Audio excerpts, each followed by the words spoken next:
For years, this minigame has plagued the FNAF fanbase, causing theories sprawling in all different directions and endless debates and confusion as to what it is trying to tell us. It is perhaps one of the vaguest and least contextualized moments in all of the FNAF games, with so many unexplained details that it's no wonder theories about it are still being actively discussed. This video won't be so much as an actual theory video as is an analysis of Midnight Motorist and all the elements that make it so frustrating, along with some of the major theories that have been presented. And who knows, perhaps by compiling this information, along with different conflicting theories, we'll have the answer in here somewhere.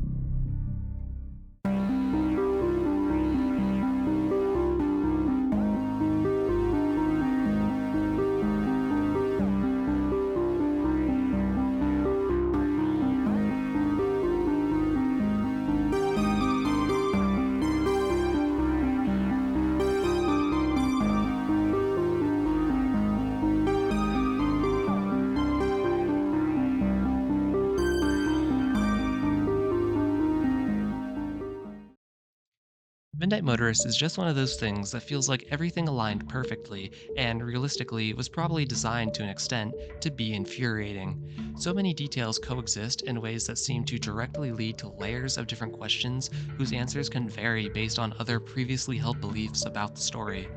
Let's set the stage for exactly why that is.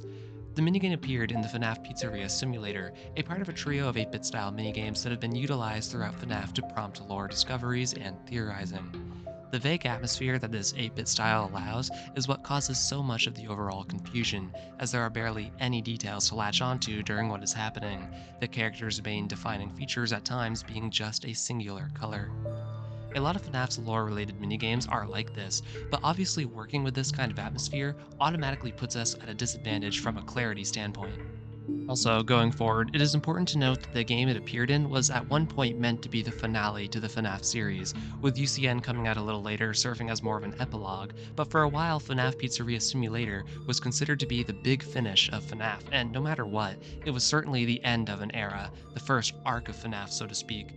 This is important because it puts into perspective what information we were working with at the given time, and the existence of Midnight Motorist obviously predates games like Help Wanted and Security Breach and such as. And while FNAF has always had a sort of backward storytelling method, clarifying mysteries of the past with a new installment most of the time, what makes Midnight Motorist in particular perplexing is that it is a game that, by all accounts, appeared to be in the finale at one point. This is significant given the fact that new mysteries usually aren't presented in final installments. Endings usually try to tie up loose ends and give closure, meaning that whatever Midnight Motorist was trying to tell us is most likely directly correlated to something that has already happened within the Scott Games era and not the beginning of some new trailhead, especially given the fact that the other two minigames in Pizzeria Simulator were very much minigames that elaborated on past events. In my opinion, this is a major part of the predicament. What the heck were we supposed to be getting out of Midnight Motorist? As we are getting to, there are a plethora of details in it that are hard to explain, but one thing I struggle with is an underlying question of why, after listening to many of the theories surrounding the minigame. We'll talk about those theories later, but a few of them just seem like even if they were definitely correct, it makes the minigame not super relevant to the plot that we actually care about. And that opens up a whole nother door of discussion. Exactly how much narrative significance does this minigame have? Is it simply a look into something specific? Or is it meant to trigger a relatively large revelation? We will now move into describing exactly what happens in the minigame and the seemingly irrelevant details that are present. This creates a good checklist of things that are required to have some explanation for those that want to solve the minigame. For it to be truly solved, all of these details must be accounted for in a way that is evidence backed and not contradictory to any established evidence. And I know that anybody who knows FNAF probably has many of the more probable explanations for some of these details already cataloged into their brain, but for this part, we are simply going to look at what we see objectively, then move on into why the clues or details that we find are specifically confusing, and then go on to some of the popular theories that people have to explain everything. Let's begin. As previously discussed, Midnight Motorist is found in Pizzeria Simulator as a playable minigame, in the files being called Later That Night. The player finds themselves in control of a car speeding down the highway on a rainy night, and upon entering a secret area, are met with the part of the minigame that displays the interesting stuff. The driver of the purple car is now going down some winding roads in an area populated with trees, rain pouring down all the while. At one point, the driver gets out of the car to reveal himself to be a yellowish orange sprite or more of a golden color, and views an empty lot with a mound of dirt in it. Following this, the car drives into a parking lot that is outside of an establishment called Junior's. A second sprite, this time completely green, stands in front of the door. Upon approaching the green guy, the golden guy is told, "Come on, you know you can't be here. Don't make this more difficult than it has to be." After getting rejected from the Junior's establishment, the golden guy gets back into his car and drives his way over to a house. Here they are greeted by a vague sprite that says, "Leave him alone tonight. He's had a rough day." This is followed by the golden guy approaching the closed door and saying, "I told you not to close your door. This is my house. You can't ignore me like that. Open the door. I'll find a way in from outside." Golden guy then exits the house and loops around to the back of it, finding that the window to the room is already broken and that a trail of footprints lead away from it. There's also a pair of animatronic footprints sunk into the dirt. Golden guy says, "Ran off to that place again. He'll be sorry when he gets back." The game ends immediately after this. So, let's recap exactly what the laundry list of things that need to be explained in any good theory about this minigame consists of. Why is it called Later That Night in the files? Who is the driver of the purple car, aka the goldenish, orangish, yellowish guy, whatever you want to call him? What is the significance of the mound of dirt? What is Junior supposed to be, and why is the golden guy not welcomed in? Who is the person sitting in the chair inside the home? Who is the male character that shut his door? Where did that character go? What transpired to break their window? Why is there a singular pair of animatronic footprints on the ground? And why is there an enmity between the golden guy and the enigmatic male character? Just in itself, this is quite the daunting list, and most theorizers are of the sensible belief that all of these details need to have at least some explanation to them in any given theory about the minigame. And now that the general overview is out of the way, let's go into the details in order to explain what makes them so confusing and at times controversial points of debate among theorizers. The game being labeled Later That Night implies that the entirety of Midnight Motorist takes place after some event, more than likely one that we are either supposed to know of or one that holds some significance to the plot. The problem here is that the phrase is very ambiguous, and while most theorizers point to the rain texture and car color to link it to the night of Charlie's murder, due to the nature of the phrase being at least a little indirect, this allows for people to incorporate it into theories that don't include the game happening soon after that event without being blatantly wrong. The identity of the main person that the minigame follows is debated due to one fact: the coloring. The fact that they drive a purple car would probably solidify to everyone that the sprite is William Afton. However, William is always represented as a purple sprite when it comes to these 8-bit style minigames. This is enough difference for some theorists to conclude that they cannot be William Afton, while many theorists believe the color change is ultimately unimportant and that the sprite is most likely still meant to be William himself. The mound of dirt is a point of confusion because of how incredibly vague it is. Many people assume it is meant to be an unmarked gravesite, but there have been other interpretations thrown out there as well. Due to very little context as to what is being presented in the minigame, it is ripe for theories to be tossed around concerning it. What juniors currently exist as is probably one of the most least debated things in the minigame, at least from my personal experience, with pretty much everyone agreeing that is probably a bar of some sort. The main point of contention is whether or not the place used to be something else, with a few theorists believing that it used to be the location of Fredbear's. The person sitting in the chair is a hot topic of debate, with theories ranging depending on who the orange guy is believed to be. This is one of those things that is reliant on prior beliefs to be taken into consideration, much like the identity of the runaway person. If you believe that Golden Guy is William Afton, then these must be family members of his, but if you don't, that means they are a very different family entirely. As to where the runaway went, while that is incredibly vague, there is a near consensus that he went to some Freddy's related location. Some people have posited that he went to visit the potential unmarked grave, but seeing as there was no sign of him when the golden guy got there, a lot of people believe that to be improbable. This is once again an example of something so vague that people can argue different things with the security of not being blatantly wrong. It should be noted that the apparent family dysfunction in the form of the enmity between the golden guy and the runaway should be included in any explanation given to explain the family dynamic. There is an argument about the broken window that revolves around the fact that there is a lack of glass shards outside. Why this matters is that, generally speaking, the glass shards will end up on the opposite side of where the glass was struck. Seeing as there are no glass shards outside, some theorists argue that that means the window must have been broken by an exterior force.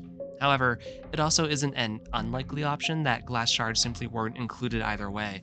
After all, we don't get to see the inside of the room. This is a debate that can go on forever, given that we physically don't get to see one of the sides to the window. And finally, there are a pair of animatronic footprints on the ground, only one for each foot and no more. This is honestly one of the most perplexing parts of the minigame, as I've seen a wide variety of explanations for them. You'll notice how there's not a trail of footprints, which many have taken to imply that whoever the animatronic was had just been standing there and was either placed there at an earlier date and then carried off, or has supernatural properties that allow them to be immaterial to a certain extent. Others claim that they are simply there to represent that an animatronic or someone wearing an animatronic had been there, and that a trail of footprints was simply neglected to be added in but is meant to be implied.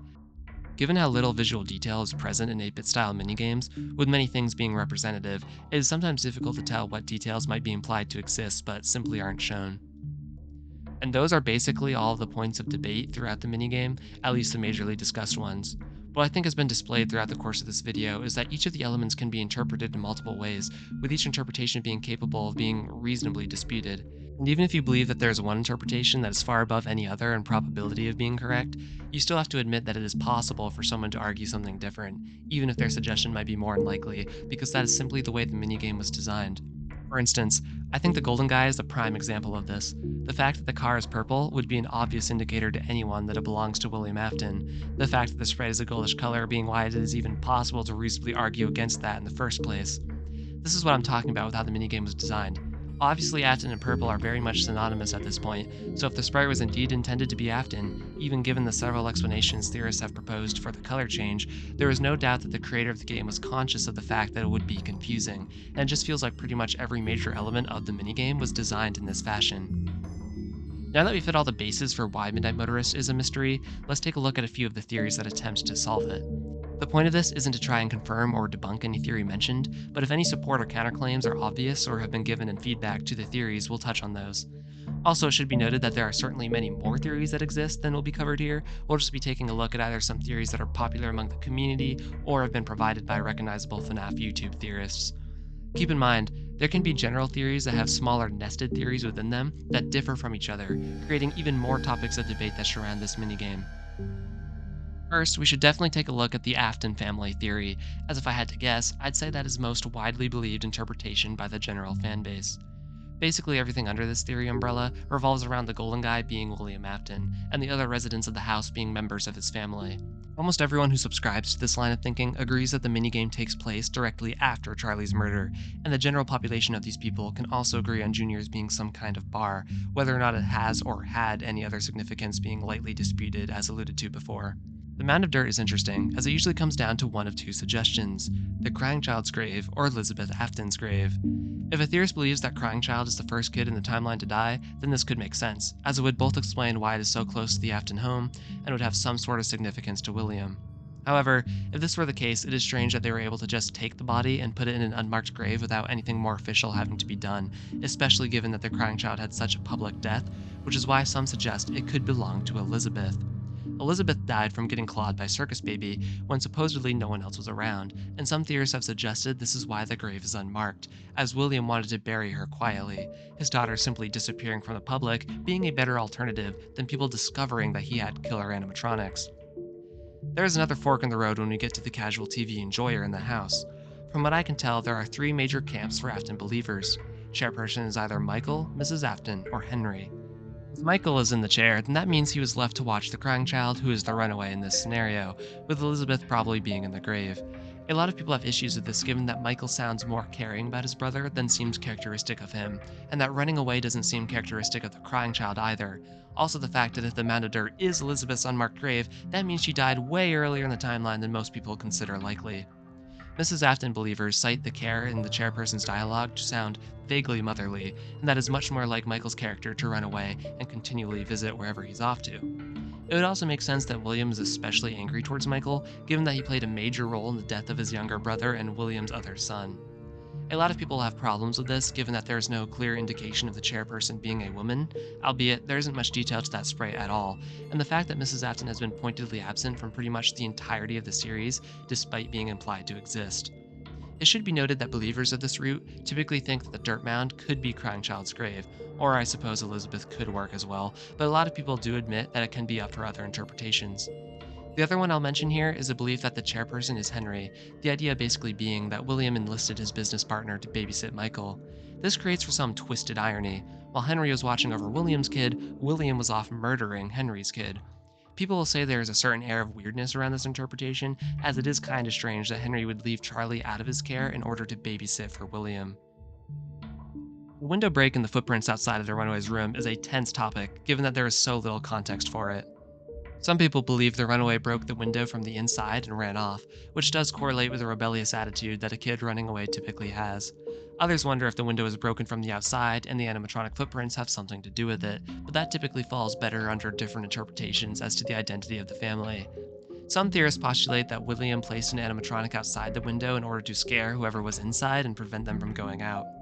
While this would explain the singular pair of footprints, it would also imply that the runaway carried the animatronic off with them, as it is nowhere to be seen currently, which seems improbable that a kid would be capable of doing that. Other people explain the footprints by saying a shadow animatronic showed up and made them, but that would include believing that shadow animatronics can materialize and dematerialize seemingly at will, which is fine, but there isn't a super clear reason as to why they exist or what their intentions are as of yet, so this idea gets hazy for many people. Other theorists have proposed Golden Freddy as an option, as he does appear to have the ability to teleport, but there's still a lack of reason for what exactly Golden Freddy would be trying to accomplish here, and why there isn't any other indication of Michael having encountered Golden Freddy this early on. That's all I'm going to say for the Afton family interpretation, although I'm sure there are plenty more branching or more obscure theories that I didn't cover. Moving on, the crux of basically any theory that states that Midnight Motorist is not about the Aftons cites the color of the playable sprite as the main reason. Some theorists can't, in good conscience, get past the fact that William would be a goldish color instead of purple if this minigame is indeed focused on the Aftons, and prioritize the importance of the sprite color over the color of the car, and the fact that the combined presence of the car and rain, as well as the title later that night, would all imply that the minigame takes place soon after Charlie's death. If this minigame isn't about the Aftons at all, the reasons behind the details present within it are obviously going to change drastically. One theory I've come across is that Midnight Motorist is about Rory's family, a kid from the Tales from the Pizzaplex books, specifically the story Didophobia. In the story, Rory is a 7-year-old kid with parents that are certainly not the best towards him, his father being absent a lot and his mother being super strict when it comes to things like neatness. Rory runs away but then is kidnapped and put in an experiment chamber that more or less forces him to experience the FNAF 4 nightmares. People say that the goldish sprite from Midnight Motorist easily reflects a poor father, and the fact that a runaway is involved parallels nicely with the story. The footprints are usually explained as William using an animatronic costume to lure Rory out or kidnap him. A lot of people have major issues with this interpretation, as many can't believe that the minigame would be about some relatively random family, especially given that it came out way before the book, and there was no reasonable way for us to connect it to FNAF 4, as many people do with Didophobia. Many theorists also have a hang up with the idea that a Springlock animatronic could be outside in the rain without the water causing them to malfunction. Junior still functions pretty much the same, and I'm not totally sure what people are considering the significance of the mound of dirt under the Rory family theory. That's not talked about as much in this line of thinking. The next two theories concern potential candidates for the one you should not have killed or the vengeful spirit. Usually these theories make Midnight Motorist center around either Cassidy or Andrew. The baseline idea isn't all that different from the Rory theory. With Cassidy, Afton managed to lure her out of her home and take her to a nearby pizzeria to brutally kill her. The debated flaws of this theory aren't unsimilar from the Rory theory either, with the functionality of the Springlock suit and the mystery of the dirt mound remaining intact. Under the Andrew theory, some people have proposed that William lured out and murdered him and then buried him in that empty lot, thus creating the dirt mound. The biggest issue that theorists have opposing these kinds of theories is that they for the most part ignore the purple car, rain, and the file name combination that most find to heavily insinuate Afton's actions following the murder of Charlie. Those are all the Midnight Motorist theories I'm going to cover, as they're the ones I most commonly find across my FNAF-related internet travels. While some may seem more likely than others, and some may seem substantially more flawed than others, the fact of the matter remains that if something can possibly be interpreted in multiple and different ways, then it will be. And I think Midnight Motorist is a prime example of something that is designed to be at least somewhat conducive to multiple theories. When it comes to Midnight Motorist, it feels like every angle you look at, there is just something that doesn't make perfect sense without knowing the exact intention behind the design, which was probably the whole idea. That being said, I'd like to hear your thoughts on Midnight Motorist. What exactly is going on in this minigame? If you enjoy this type of mystery or storyline oriented content, leave a like and subscribe to continue catching some more of my videos. As for now, the unknown persists, so the investigation continues.